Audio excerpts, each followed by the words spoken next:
perche, en fait, que tout ce qui était mordu par les serpents. Pourquoi les enfants d'Israël étaient mordus? Ils étaient mordus par les serpents parce qu'ils ont blasphémé. Ils ont détourné leur face contre le Seigneur. Ils ont abandonné. Parce que Moïse était allé rejoindre le Seigneur afin de pouvoir donner le message, les lois, le tabernacle du Seigneur. Alors, ces enfants d'Israël, ils ont blasphémé, ils ont tourné contre le Seigneur. La colère de Dieu s'est enflammée et les serpents venimeux étaient en nombre pour mordir tous les. Ils ont mordu tous les enfants d'Israël. Ils étaient mordus par les serpents. Bien-aimés, il cria, il y avait de plaire, il y avait le plaire. Il plaira à tous les enfants d'Israël. Mais quand Moïse est venu, ils ont vu tout cela et le Seigneur l'a ordonné. Quand le Seigneur l'a ordonné, a dit, fais-toi un serpent de rein, parce qu'ils étaient mourants, ces enfants d'Israël qui étaient mordus par les serpents. Ils étaient mourants. Et les serpents que Moïse a établis sur l'ordre de l'Éternel, l'Éternel a dit que mets ça dans une perche.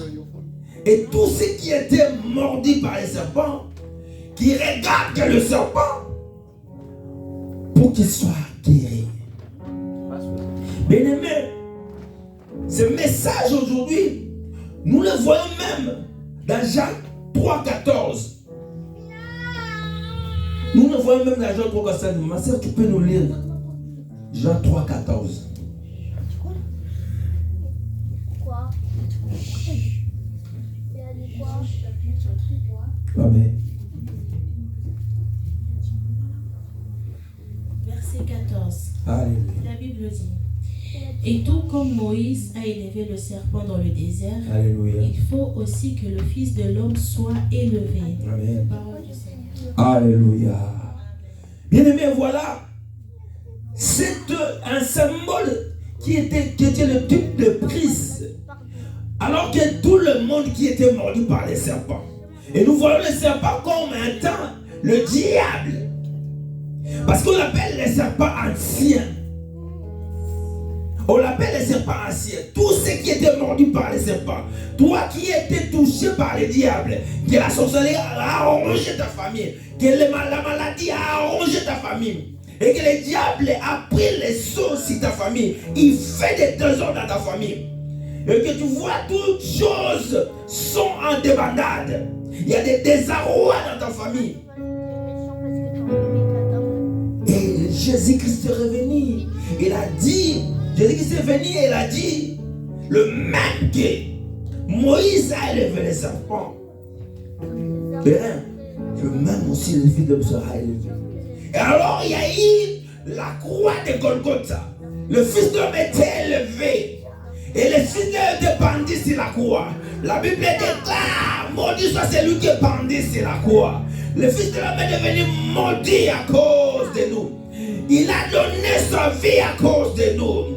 Il a donné sa vie à cause de nous. Il a dit que maintenant, oh, quiconque regardera la croix de Golgotha, il aura la vie. Bien-aimé, je viens te dire aujourd'hui que tu regardes la croix de Golgotha. Ton problème n'est pas regarder ton problème.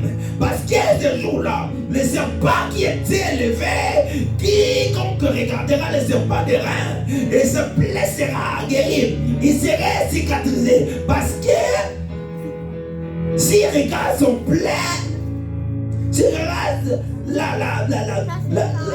là où le serpent l'a mordu, il ne sera pas guéri.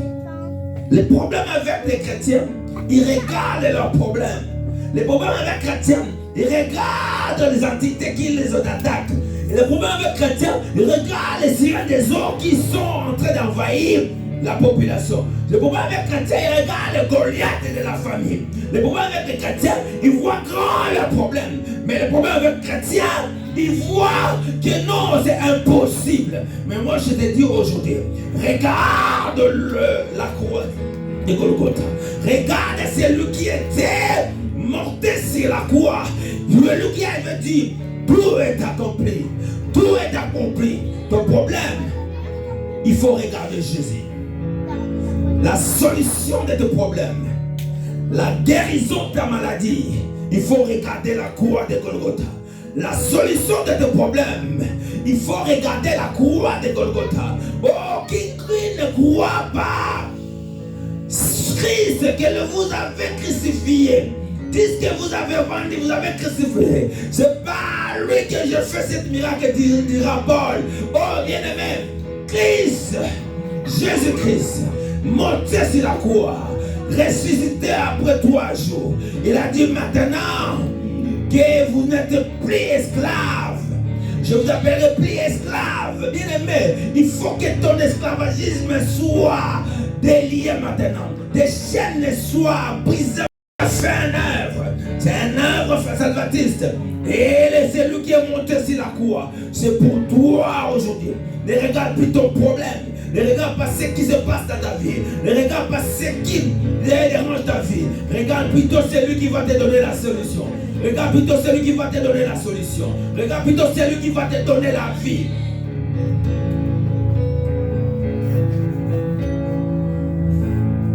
J'aime ce Jésus. Aussi que les hommes cherchent la solution de la crise. Surtout que les hommes cherchent comment faire pour la pollution, les problèmes climatiques. Nous cherchons vers Jésus-Christ de Nazareth. Nous cherchons l'éternel Dieu. Je viens te conseiller aujourd'hui. Je viens te le dire aujourd'hui, mon bien-aimé. Oh, c'est lui que tu confies ton problème. Et il a des problèmes plus que toi. C'est lui que tu viens consulter. Il a ses enfants aussi sont des pauvres. C'est lui que tu viens voir pour que tu sois riche. Et sa famille, il y a des pauvres. Il y a des gens qui manquent à manger. Il ne sait pas donner la richesse à sa famille. Mais à toi seulement, il te donne la richesse. Mais ne te trompe pas. Ne te trompe pas. La force, l'énergie, la puissance, on trouve que par chez le véritable, chez le Dieu. Mais c'est lui qui va te donner le miette. Il va te le redemander. Il va te le redemander. Toi qui cherches la magie va te redemander. Parce que le Seigneur Dieu nous donne déjà l'oxygène sans qu'on puisse payer. Il donne déjà les souffles sans qu'on puisse payer. Il ne nous a jamais réclamé. Mais le marabout, le féticheur, ils vont te réclamer tes enfants. Ils vont te réclamer ce que tu impliques. Ce que tu impliques. Oh, bien-aimé, regardons vers le Seigneur. Tourne le regard vers Dieu. Tourne le regard vers celui qui peut te donner la vie. Tourne le regard vers celui qui peut protéger ta famille. Tourne le regard vers celui qui va te garantir le lendemain. Oh, Jésus-Christ de Nazareth. Jésus-Christ de Nazareth. Jésus-Christ de Nazareth. Jésus-Christ de Nazareth. Il est le véritable Dieu. Il est l'alpha et l'oméga. Il est le commencement et la fin. Alors que ton problème avait un commencement. Ton problème a commencé tel jour tu connais. Oh, ça arrivait comme ça dans ma vie. Quand notre père était mort, tous les problèmes, ça devient compliqué. Je parle à tous les orphelins. Il y avait un arrêt, il y avait un changement de standing dans ta vie. Parce qu'il y avait quelqu'un qui était parti. Tout est chamboulé. Mais je te dis aujourd'hui, tu as trouvé un père. Tu as trouvé un père. Tu as trouvé le Seigneur Dieu qui veut te garantir ta vie. Je connais les gens qui savent se nourrir entre eux, les enfants qui savent héberger eux-mêmes. Jusqu'au jour où ils sont des grandes personnes. Parce que le Seigneur Jésus-Christ peut te prendre dans la boue et peut te lever, te faire asseoir, comme dit sa parole, parmi les grands. Bien-aimé, retourne ta face vers le Seigneur. Retourne ta face vers le Seigneur. Je viens te montrer une personne. Oh, c'est lui qui peut regarder le serpent airain qui était élevé, qui était fabriqué par la l'ordonnance de l'Éternel, par Moïse. Il était guéri instantanément. Maintenant où je viens aussi te montrer, de faire voir que tu regardes Jésus, tu regardes le Seigneur, tu regardes celui qui vit, tu regardes celui qui donne la vie, tu regardes celui qui peut changer ta vie, tu regardes celui qui peut changer ta situation. Regarde maintenant, tu verras ta vie change, tu verras tout change. Plus rien ne sera comme avant, bien-aimé. Si tu donnes confiance au Seigneur Jésus, si tu regardes le véritable Dieu, je ne viens pas donner ce que j'ai, mais je viens te donner Jésus-Christ. Je ne viens pas te dire de tout ce que je connais, mais je viens te faire voir que Jésus-Christ a toute connaissance. Jésus-Christ, il a toute connaissance. La Bible l'appelle omniscient et il connaît tout, bien aimé. Tu cherches à évoluer, tu cherches à être émergé dans la vie, dans ton domaine. Cherche le Seigneur, regarde vers le Seigneur. Ton problème, c'est de regarder que non, oh, je ne suis pas capable de mémoriser, je ne suis pas capable d'aller très loin. Non, ta vie est bloquée parce que tu ne vois que ton problème. Vois, Seigneur Jésus-Christ, le Seigneur peut changer ta vie. Le Seigneur peut te faire évoluer rapidement. Parce que tout ce qui regarde la croix de Golgotha, il ne reste jamais le même. Il ne reste jamais le même. C'est lui qui nous a ramassés. Nous qui étions dans le monde, on appelait des gens intelligents, de maîtres comme ça. Les gens voyaient comme si on était des spéciales. Mais le Seigneur, quand il nous a trouvés, on était devenus nuls devant le Seigneur. Le Seigneur nous a rendus et que non, je peux te transformer. Le Seigneur nous a transformés, nous a ramenés dans son royaume. Et nous sommes dans la bergerie du Seigneur. Et nous sommes garantis. Bien-aimés, les gens qui me connaissent avant, il y a des gens qui ne croient même pas, disent non, mais est-ce que c'est vrai? Ils ne croient peut-être qu'il est parti encore chercher de l'argent dans l'œuvre de Dieu. Non, bien aimé, on a eu à toucher de l'argent dans le monde. On a eu à palper quelque chose dans le monde. Mais avec le Seigneur, ce n'est pas l'aventure. Le Seigneur, c'est la vie. Le Seigneur, c'est lui qui donne la vie. Et celui qui donne la vie est différent de la vie qu'on avait dans le monde. Est différent de la vie qu'on croyait être en vie. Mais on a qu'on était des ignorants. Je te parle aujourd'hui. Tu te crois être intelligent. Tu ne crois pas au Seigneur. Tu te crois capable. Je te dis que tu es ignorant. Tu es ignorant. Tu dois avoir connaissance du Seigneur pour que ta vie soit changée. Pour que tu vois clair. Paul, il avait la lettre. Il avait la loi. Il a fait les études de judaïsme, il a fait les études de romain, il connaissait la là où la langue qu'on avait qu'on avait écrit la Bible en hébreu, à toutes les langues. Il défendait la loi.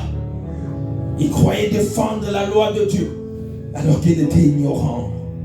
Il croyait défendre la loi de Dieu, alors qu'il était ignorant. Bien-aimé, je te dis, tu crois que c'est intelligent. Ce que tu fais, peut-être ton travail te donne un peu d'excel. Peut-être c'est que tu gagnes la vie quelque part. Tu te crois que tu es plus sage. Je te dis, n'abandonne pas le Seigneur à cause de ce que tu écoutes. N'abandonne pas le Seigneur à cause de ce que tu attends de gauche à droite. Je te dis une chose. Paul croyait savoir, croyait défendre le Seigneur. Par le judaïsme, par des lois de Moïse. Les jours qu'il a raconté le Seigneur, les jours qu'il a raconté le Seigneur, il se voyait maintenant les écailles dans ses yeux.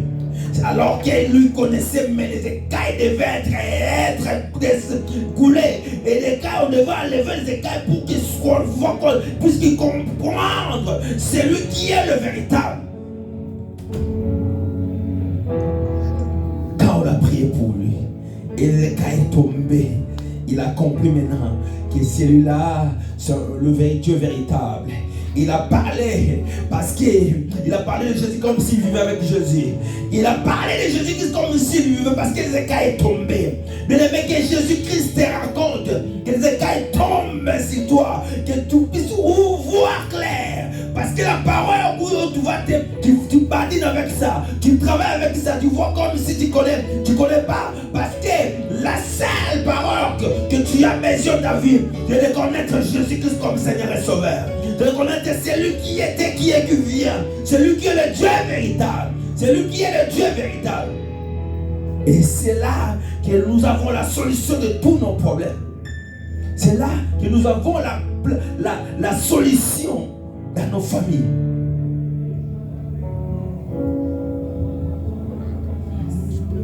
Ta maladie, tu as cherché partout. Tu as cherché, tu as confiance à ton médecin traitant. Tu as confiance aux prescriptions médicales. Tu as confiance à tout ce qu'on te dit. Mais tu vois qu'il n'y a pas de changement. Il n'y a pas de changement parce que ta maladie demande la main de Dieu. Ta maladie demande la main puissante de Dieu.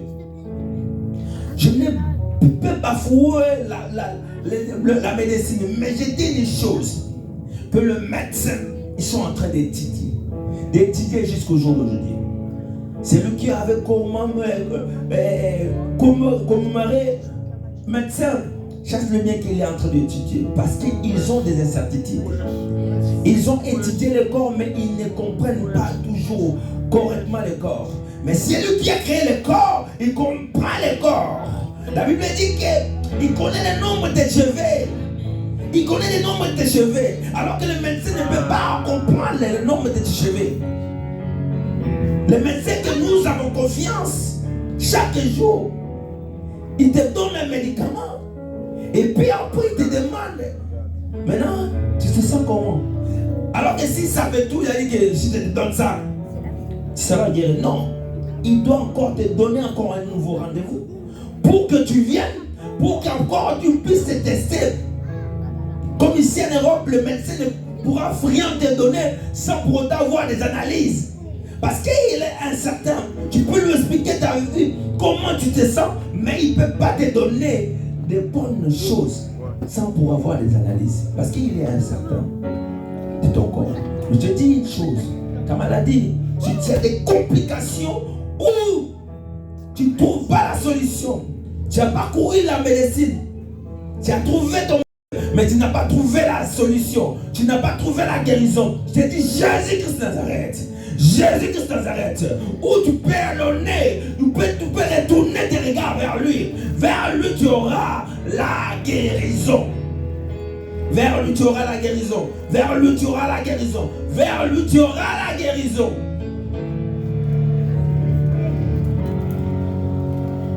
Je suis certain. Je suis certain. Mais il y a maladie mystérieuse. Il y a maladie que tu ne vois, tu ne trouves pas la sommeil. Il y a maladie où les médecins ne peuvent pas définir. La maladie où le médecin est au bout. Je me suis rencontré avec des gens qui avaient des maladies où ils se sentent toujours étouffés. Ils se voient comme si on l'étouffe. Les médecins, ils ont cherché la maladie. Ils ont dit non, il faut que tu puisses aller voir le psychiatre. Parce qu'ils comprennent que non. Peut-être la personne qui est en train de l'analyser, la personne expliquait comment il se sent. Mais le médecin ne trouve pas la solution. Il dit que non, ça devient la psychologie, ça devient la tête, la folie. Il a dit qu'il faut que tu puisses aller voir un psychiatre, comprendre. Comme ça, on peut te conseiller pour que tu te sens bien. Alors que la personne était souffrante, il était vraiment au bout. Il avait même attrapé la mort. Mais ce nom-là, l'éternel Dieu des armées, notre Seigneur Jésus-Christ, que je le prescris, et je le prescris. Il a dit non, il est à témoigner. Parce qu'il venait de loin. Parce qu'il se sentait comme s'il partait déjà. Quand il s'est étouffé, la voix partait. C'est comme s'il était noyé dans l'eau. Mais le Seigneur l'a récupéré dans les séjours des morts. Le Seigneur l'a fait sortir parce que la maladie qui amène à la mort, le Seigneur peut te ramener à la vie. Parce qu'il a dit que de la même manière que Moïse, il a pendu le serpent, le Fils de l'homme sera suspendu. Et quand nous descendons, nous voyons qu'il a dit que tous ceux qui l'ont reçu, ceux qui croient en son nom, il y aura la vie de Dieu. La vie est donnée par Jésus-Christ. La vie est donnée par Jésus-Christ. Parce que lui-même est la vie. Lui-même est le Seigneur des Seigneurs. Lui-même est le Seigneur des Seigneurs.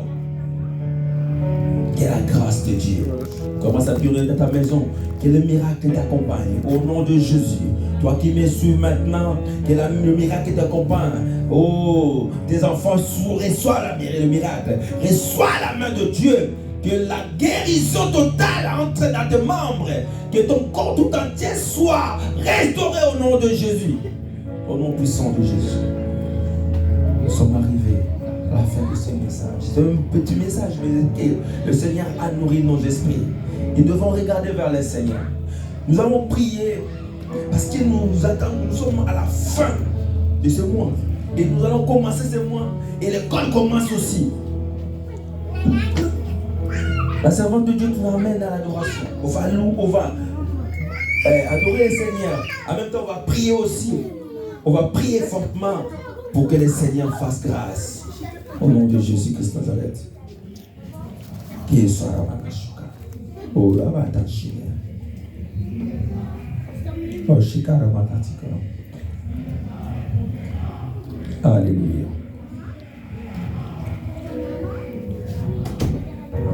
Alléluia.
Maintenant, nous allons prier pour tous les cas qui se passent dans nos familles, pour tous les cas qui encore prennent l'assaut dans ta famille, les problèmes qui est plus puissant que nous. Mais nous savons que le nom de Jésus est plus puissant que nos problèmes. Nous allons prier maintenant. Nous allons regarder vers le Seigneur. Tu vas dédier tous tes problèmes au Seigneur. Tu vas dire que le Seigneur te regarde maintenant. Fais quelque chose pendant qu'on commence à prier. Au nom de Jésus, l'éternel Dieu des armées, je prie au puissant Dieu. Je prie au Laoutamanatesha. Je prie au Elohim. Que tout problème, Seigneur, qui peut voir dans nos vies, que tout problème qui bloque nos vies, que maintenant, Seigneur, nous regardons vers toi. Nous voulons la solution, Jésus. Nous voulons que, Seigneur, tu réponds, Seigneur. Nous voulons que, Seigneur, tu agisses, au Père. Alléluia, Jésus. Akamana sakayaka. Inabo shanaba. Keri ukumanashia. Arabia sana Yeshua. Elokosia. Eboba shumana. Kinoroba takanise. Amabo shama. Inagerobasha. Au nom de Jésus. Nakombo na Yesu, nakombo na Yesu, nakombo na Yesu. Tozotale la yo Yesu. Nous regardons vers toi Jésus. Nous regardons vers toi Jésus. Dans le nom puissant de Jésus. Dans le nom puissant de Jésus. Dans le nom puissant de Jésus. Dans le nom puissant de Jésus. Pikaria Shimia. Kare kamina tashaka. Ayasamaka utira. Bijori kamanase. Au nom de Jésus. Au nom de Jésus. Au nom de Jésus. Au nom de Jésus. Au nom de Jésus. Au nom de Jésus. Nakumbona Yesu. Dans les noms puissants de Jésus. Dans les noms puissants de Jésus. Qui est ton problème? Que ton problème puisse avoir la solution. Que ton problème, Dieu change. Je change ton problème en solution. Je change ton problème en solution au nom de Jésus. Au nom puissant de Jésus-Christ. Alléluia. Gloire à Jésus. Amen. Gloire à Jésus. Jésus-Christ, merci pour tout. Merci pour ta présence. Merci pour la main puissante